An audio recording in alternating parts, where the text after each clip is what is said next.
अफगानिस्तान ने एक दो नहीं 6 जगह से अटैक किया था पाकिस्तान पर। देखिए जरा वो 6 जगह कौन सी हैं। ये अफगानिस्तान और पाकिस्तान का नक्शा आप देख रहे हैं। बॉर्डर के कॉर्नर पर अगर आप देखिए, जिसमें हेलमंद, नंगरहार, पख्तिका, पख्तियां, कुनार, खोस्त, ये सब खैबर पख्तूनख्वा के पास के इलाके। और यहां से अफगानिस्तान ने पाकिस्तान पर 6 ठिकानों से अटैक किया। पाकिस्तान कुछ समझ नहीं पाया कहां से हमला किया जा रहा है, कहां से अटैक किया जा रहा है। जब तक कुछ समझता पाकिस्तान, तब तक उसका नुकसान हो चुका था। ये वो 6 जगह हैं जहां से हमले किए गए हैं। पाकिस्तान को भारी नुकसान हुआ है। पाकिस्तान के दर्जनों सैनिक मारे जा चुके हैं। देखिए ये अटैक कैसे शुरू हुआ, ये हमला कैसे शुरू हुआ। एक तरफ थी पाकिस्तानी सेना पोस्ट पर, बॉर्डर पर, दूसरी तरफ अफगान के लड़ाके। अफगानिस्तान ने पाकिस्तान पर भीषण हमला किया। खबर यह है कि 58 सैनिक को मार दिया है। अफगानिस्तान ने दावा किया कि पाकिस्तान के हमने 58 सैनिक मार दिए। 25 चौकियां पाकिस्तान की कब्जा ली।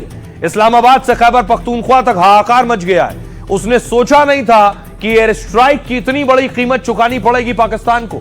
2 दिन पहले टीटीपी के नाम पर उसने काबुल पर अटैक किया था। जवाब में अफगानिस्तान ने एक साथ 6 जगहों से हमला किया। 30 से ज्यादा पाक सैनिक घायल हो गए, सैकड़ों भाग खड़े हुए। भारी मात्रा में पाकिस्तान के हथियार भी अफगानों के कब्जे में। जवाब में पाकिस्तान ने भी अफगान के कंधार में ड्रोन अटैक किया है। यानी 2 मुस्लिम देशों के बीच भीषण जंग छिड़ गई है। अफगान ने यह कहकर हमला किया कि पाक आईसिस को पनाह दे रहा है। जैसे पाक ने हमला किया कि तुम टीटीपी को पनाह दे रहे हो और बम मार दिया, इसने हमला किया कि तुम आईसिस को पनाह दे रहे हो तो हमने अटैक कर दिया। अफगानिस्तान ने अपनी जमीन से आतंकियों को खदेड़ दिया, उसका कहना है। लेकिन पाकिस्तान ने खैबर पख्तूनख्वा में उन आतंकियों के अड्डे बना दिए।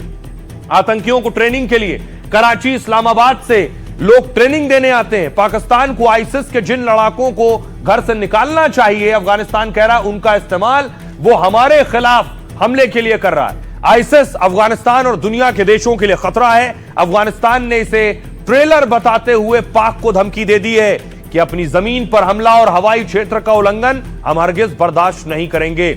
सुनिए जरा, अब सोचिए जरा कि पाकिस्तान को अफगानिस्तान घुसकर मार रहा है। पाकिस्तान को भी इल्म नहीं था कि इतने बुरे दिन आ जाएंगे कि अब अफगानिस्तान भी पीट कर चला जाएगा। तो अब पाकिस्तान क्या कर रहा है? पाकिस्तान भारत पर आरोप लगा रहा है। पाकिस्तान कह रहा है कि इसमें भारत का हाथ है, भारत उकसा रहा है, इसलिए अफगानिस्तान हमें मार रहा है। और यह कब हो रहा है? अगली तस्वीर देखिए। आज खुद जब अफगानिस्तान के विदेश मंत्री हिंदुस्तान में है, अमीर मुत्तकी ने प्रेस कॉन्फ्रेंस की बाकायदा इस दौरान, और उधर अफगानिस्तान अटैक कर चुका था। हदफ और मकसूद था वो हासिल हुआ। और यहाँ पे अमन अमान अगर मुमकिन है तो वो पॉल्यूशन से हो सकता है। तो पाकिस्तान भारत पर आरोप लगा रहा है। देखिए जरा, अब आपको बताऊं शहबाज शरीफ क्या कुछ कह रहे हैं। शहबाज कह रहे हैं पाकिस्तान की सुरक्षा से कोई समझौता नहीं होगा, हर उकसावे का कड़ा और असरदार जवाब दिया जाएगा। इधर ताबूतों की लाइन लगी हुई है पाकिस्तान में। अफगानिस्तान कह रहा है अफगान की तरफ से जंग रुकी है, हम शांति चाहते हैं। अगर पाकिस्तान शांति और अच्छे रिश्ते नहीं चाहता है तो अफगानिस्तान के पास भी विकल्प मौजूद हैं। हमारा दिल बड़ा है, अफगानिस्तान को भारत या पाकिस्तान से कोई दिक्कत नहीं है। जरदारी कह रहे हैं कि पाकिस्तान के पास इस बात के ठोस सबूत हैं कि कई हमले अफगान धरती से संचालित हुए हैं और चरमपंथी समूहों को भारत से समर्थन मिल रहा है। पाकिस्तान के देखिए सेना का कहना है पाकिस्तानी सेना ने कई अपमान अफगान चौकियों और पोस्ट पर अटैक किया। बड़ी संख्या में अफगान सैनिकों और टीटीपी आतंकियों को मारा है। इसके अलावा अफगानिस्तान में तालिबान के प्रवक्ता देखिए कह रहे हैं कि भारत के साथ हमारे रिश्ते दूसरों के साथ टकराव के नहीं है, बल्कि अपनी जरूरतों पर आधारित है। हम अफगान को जंग का मैदान नहीं बनने देंगे। नागरिकों पर गोलीबारी अंतर्राष्ट्रीय कानूनों का उल्लंघन है, पाकिस्तान के गृह मंत्री कह रहे हैं। पाकिस्तानी सेना हर ईंट का जवाब पत्थर से दे रही है। इसके अलावा अफगानिस्तान कह रहा है पाक सेना के बार बार के उल्लंघन का रक्षा बलों, सुरक्षा बलों ने जवाब दिया है और हमारी सेना पूरी तरह तैयार है, हर हमले का हम करारा जवाब दे रहे हैं। पाकिस्तानी आवाम और पाकिस्तानी सियासत के साथ हमारा कोई मुश्किल नहीं है। पाकिस्तान में कुछ खास हलके हैं जो हालात को खराब करने की कोशिश कर रहा है। तो अफगानिस्तान अपना सरहदों का, अपना फ़ज़ा का हक महफूज रखे और जैसा कुछ खिलाफ वर्जियाँ हुआ है उसके फ़ौरन जवाब भी दिया। और फिर रात जो इंतकामी ऑपरेशन हुआ तो उसमें हमारा जो हदफ और मतलूब था वो हासिल हुआ। फिर हमारे दोस्त ममालिक जैसा कतर और सऊदी अरबिस्तान उन्होंने ख्वास्ता, उन्होंने तलब किया कि अभी जंग रुकना चाहिए। दुनिया के मुस्लिम देश जो पाकिस्तान के साथ आकर खड़े होते हैं, चाहे वो ईरान हो या फिर कतर हो, ये आखिर क्यों खामोश है? अफगानिस्तान ने मारा क्योंकि दूसरी तरफ भी मुस्लिम देश है, इसलिए ये चुप है। सबसे पहले देखिए कतर क्या कह रहा है। कतर कह रहा है दोनों देश संयम बरतें और तनाव कम करने पर बात करें, बातचीत से ही शांति और स्थिरता को बढ़ावा मिलेगा। सऊदी अरब कह रहा है अफगान पाक बॉर्डर पर तनाव से हम चिंतित हैं, क्षेत्रीय शांति के लिए हम दोनों से अपील करते हैं कि बातचीत से तनाव कम करने की कोशिश करें। ईरान कह रहा है दो मुस्लिम देशों के बीच टकराव और तनाव ठीक नहीं है, हमारा मानना है कि दोनों पक्ष संयम बरतें, हम इसे सुलझाने और इसमें मध्यस्थता कराने को तैयार हैं। भारत कह रहा है हम अफगानिस्तान के घरेलू मामलों में किसी तरह का हस्तक्षेप नहीं करते हैं, यह कहना है भारत का। सऊदी अरब क्या कह रहा है? अब जब बचाने का वक्त था, पिछले महीने सऊदी अरब पाकिस्तान में रक्षा समझौता हुआ, इसके तहत दोनों देशों ने सामूहिक सुरक्षा का वादा किया, यानी किसी एक देश पर हमला हुआ तो दोनों पर हमला माना जाएगा। पाकिस्तान ने पूरी दुनिया के सामने इस समझौते पर दस्तखत किए और बताने की कोशिश की कि हम पर हमला होगा तो सऊदी हमारे साथ है, लेकिन सिर्फ एक महीने में ही इस समझौते की पोल खुल गई, क्योंकि अफगानिस्तान ने पाक पर हमला किया तो सऊदी अरब चुप रहा। सऊदी अरब ने जवाब भी दिया तो चिंता जताई और शांति की अपील की।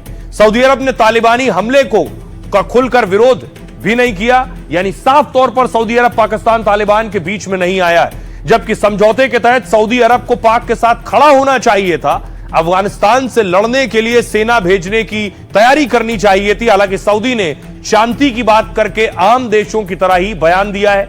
इस बयान ने क्या पहले ही ट्रायल में पाकिस्तान के समझौते को फेल कर दिया है? अब सवाल यह उठ रहा है जरा आखिर क्यों ये बवाल है? ये देख रहे हैं ऊपर जो आप लाल देख रहे हैं ये नक्शा अफगानिस्तान का है और जो हरे रंग में देख रहे हैं ये है पाकिस्तान का नक्शा। बीच में पीली लाइन जो आप देख रहे हैं जो ब्लिंक कर रही है ये है डूरेंट लाइन, पाकिस्तान और अफगानिस्तान का बॉर्डर है। यही बॉर्डर बवाल है। क्यों? पाकिस्तान अफगानिस्तान में विवाद की मुख्य वजह है यही डूरेंट लाइन। इसे डूरेंट लाइन क्यों कहते हैं?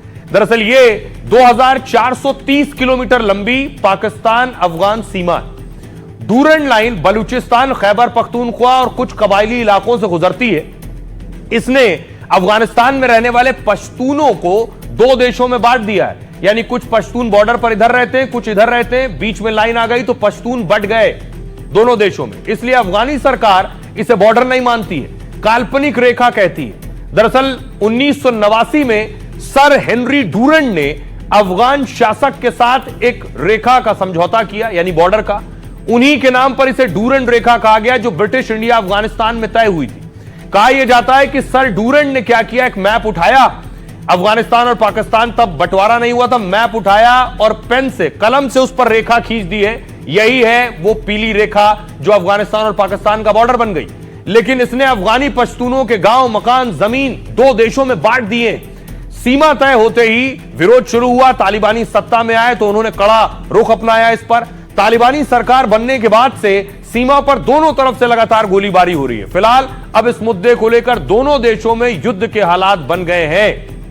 यह है इस जंग के पीछे वजह। आइए अब आपको सुनवाता हूं, सुनिए जरा अफगानिस्तान के विदेश मंत्री क्या कह रहे हैं। अफगानिस्तान और पाकिस्तान के दरमियान जो डूरेंट लाइन है वो 2500 किलोमीटर है, 2400 से ऊपर किलोमीटर लाइन है, खत है। और ये पहाड़ी इलाका, ये कबायली इलाका, ये न चंगेज ने कंट्रोल किया ना अंग्रेज ने, ये न सिक्किनों ने कंट्रोल किया ना अमेरिका और नेटो ने। तो ये इलाका अगर कंट्रोल हो सकता है और यहाँ पे अमन अमान अगर मुमकिन है तो वो पॉल्यूशन से हो सकता है। तो वो नरमी और मफाहम और मुज़ाकिरात से हो सकता है, वो जोर से नहीं हो सकता है। दोनों की ताकत मैं आपको दिखाऊं, दोनों में कौन किस लायक है। सैन्य ताकत की हम बात करेंगे।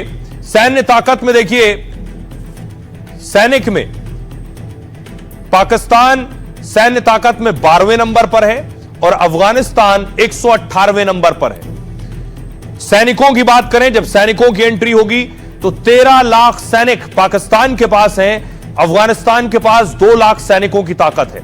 एयरक्राफ्ट पाकिस्तान के पास 1399 है और अफगानिस्तान के पास 9 एयरक्राफ्ट हैं। पाकिस्तान के पास हेलीकॉप्टर 376 है, अफगानिस्तान के पास 9 हेलीकॉप्टर हैं। टैंक पाकिस्तान के पास 2627 टैंक हैं। पाकिस्तान के पास या तो टैंक नहीं है या जो है भी वो अमेरिका छोड़ गया था, वो हथियार इनके पास हैं। यह है ताकत। सैन्य वाहन 17,000 सैन्य वाहन पाकिस्तान के पास हैं और 5,000 अफगानिस्तान के पास हैं। साथ ही पनडुब्बी पाकिस्तान के पास 8 हैं, अफगानिस्तान के पास एक भी पनडुब्बी नहीं है। परमाणु बम पाकिस्तान के पास 170 हैं और अफगानिस्तान के पास 0। यानी ताकत के लिहाज से अफगानिस्तान कहीं पीछे है पाकिस्तान के मुकाबले। बहुत से विरोधी सवाल पूछ रहे हैं कि आखिर क्यों विदेश मंत्री अफगानिस्तान के भारत में है इस वक्त पर। विरोधियों का हक है सवाल पूछना, लेकिन भारत की इसके पीछे रणनीति है। पाकिस्तान भले ही कहे कि भारत ने अफगानिस्तान को उकसाया है, इसके बाद अफगानिस्तान ने अटैक किया है, लेकिन भारत अगर अफगानिस्तान की मदद कर रहा है तो उसके जरिए कैसे वो पाकिस्तान को घेर रहा है, यह भी समझने की बात है। इसके पीछे क्या स्ट्रैटेजी है। यह जो आप मुलाकात की तस्वीर देख रहे हैं, विरोधी और बहुत से एक्सपर्ट्स ये कह रहे हैं कि पाकिस्तान अफगानिस्तान को गोली देता है, जख्म देता है, लेकिन भारत एम्बुलेंस देता है। पाकिस्तान और अफगान के बीच कई सालों से तनाव है। दोनों देश बॉर्डर से लेकर आतंक के मुद्दों पर टकराते रहे। कुछ सालों से पाक अफगानिस्तान को दुश्मन की तरह मान रहा है। ऐसे में पाक के दुश्मन से भारत की दोस्ती उसके लिए बहुत बड़ा झटका है। अफगान क्रिकेट से विकास के कई पैमानों में वो पाक से आगे है और अफगान के विकास के पीछे भारत का बहुत बड़ा हाथ है। अफगानिस्तान में नई संसद और कई बांध बनाने में भारत ने मदद की है। अफगानिस्तान की क्रिकेट टीम भारत में उसका होम ग्राउंड है, समझ लीजिए, यहीं सीखे हैं वो क्रिकेट। भारत ने अफगान में 500 प्रोजेक्ट, $3 अरब का निवेश किया है। दोनों देशों के बीच नई डील और समझौते पर भी बात चल रही है। जानकारी मानते हैं कि अफगान से रिश्ते के पीछे अहम रणनीति है। अफगानिस्तान से चीन और पाकिस्तान को काउंटर करने में मदद मिलेगी। पाकिस्तान ने भारत के लिए हवाई और जल का रास्ता बंद कर रखा है। अफगान के सहारे मध्य एशिया तक भारत की पहुंच आसानी से हो जाएगी। चीन और पीओके में खनिज के भारी भंडार हैं, भारत की पहुंच से दूर हैं। अफगानिस्तान में भी लिथियम और दूसरे खनिजों के भारी भंडार हैं।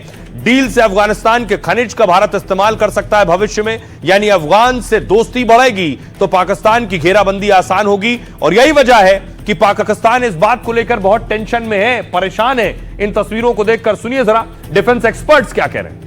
अफगानिस्तान एक तो पाकिस्तान के पीछे पड़ता है, तो वहां से हमारे अच्छे संबंध तो पाकिस्तान को इससे चलता है। दूसरी बात, हमारा अफगानिस्तान के द्वारा ईरान, रशिया, सेंट्रल एशिया, उनके साथ एक हमारा संबंध जुड़ जाता है। तो ये भी एक बहुत बड़ा एक सोचने वाली बात है। साथ साथ अफगानिस्तान में जिस तरह से चीन अपने पैर पसार रहा था, वहां पर भी एक तरह से उनके लिए काउंटर है कि आज वो किस प्रकार से भारत के पास आ रहे हैं, भारत से बातचीत कर रहे हैं और भारत भी एक बदले हुए तालिबान को गले लगा रहा है, इसमें कोई शक नहीं है। अब आइए आपको बताऊं, पाकिस्तान में कोई भी बीमारी हो, कोई भी दिक्कत परेशानी हो, वो हर बात के लिए भारत पर आरोप लगाता है। कुछ भी हो, चींटी भी मर जाए तो भारत पर इल्जाम। जैसे देखिए, अफगानिस्तान ने पीटा है अभी। अफगानिस्तान पाक में सीमा विवाद की वजह से गोलियां चल रही हैं। इसी विवाद में अफगानिस्तान ने पाक सैनिकों को ढेर कर दिया है, लेकिन पाकिस्तान के राष्ट्रपति जरदारी इसमें भारत का हाथ बता रहे हैं। पाक सेना ने तो भारतीय खुफिया एजेंसी पर भी आरोप लगाया है, कहा है कि भारतीय एजेंसी पाक में आतंकी हमले करा रही है। इतना ही नहीं, बलूचिस्तान में अगर कुछ होता है, यानी अफगानिस्तान मारे तो भारत पर आरोप लगा दो। बलूचिस्तान जब पीटता है, बलूचिस्तान पाक का सबसे बड़ा और संसाधन संपन्न राज्य है, इस पर पाक का कब्जा है, वो इसे चीन अमेरिका को बेचना चाहता है, लेकिन बलूच लोग इस प्राकृतिक संपदा में अपना हिस्सा मांग रहे हैं और इसी मांग को लेकर लंबे समय से आंदोलन हो रहा है पाकिस्तान में। बलूचिस्तान ने पाकिस्तान से आजादी की जंग छेड़ दी है, लेकिन पाकिस्तान इसके पीछे भी भारत का हाथ बता देता है। हाल ही में जाफर एक्सप्रेस पर अटैक हुआ, पाक ने भारत पर उंगली उठा दी। अगली जगह देखिए पीओके, पाक अधिकृत कश्मीर, पाक की दमनकारी नीतियों के खिलाफ पीओके में बगावत फूट पड़ी। लोग बिजली, आटे, सब्सिडी की मांग को लेकर सड़क पर उतर आए। यह प्रदर्शन इतना बढ़ गया कि पाक सेना पर अटैक हुए। इस प्रदर्शन को लेकर भी पाक मंत्रियों ने भारत का हाथ बता दिया है। और इतना ही नहीं, पाकिस्तान में जो टारगेट किलिंग हुई लंबे समय से आतंक के खिलाफ, आतंक के लिए सुरक्षित पनाहगाह अगर कोई है तो पाकिस्तान है। गैंग वॉर में एक दूसरे के संगठन के लोग मारे जा रहे हैं। 2 साल में पाक में 20 बड़े आतंकी मारे गए हैं। हालांकि भारत ने इससे साफ इनकार किया है, पाकिस्तान ने इसे लेकर भारत पर आरोप लगा दिया। यानी पाकिस्तान में कुछ भी हो उसके लिए पाकिस्तान सीधे तौर पर भारत पर आरोप लगाता है, क्योंकि उसके लिए सबसे आसान यही है।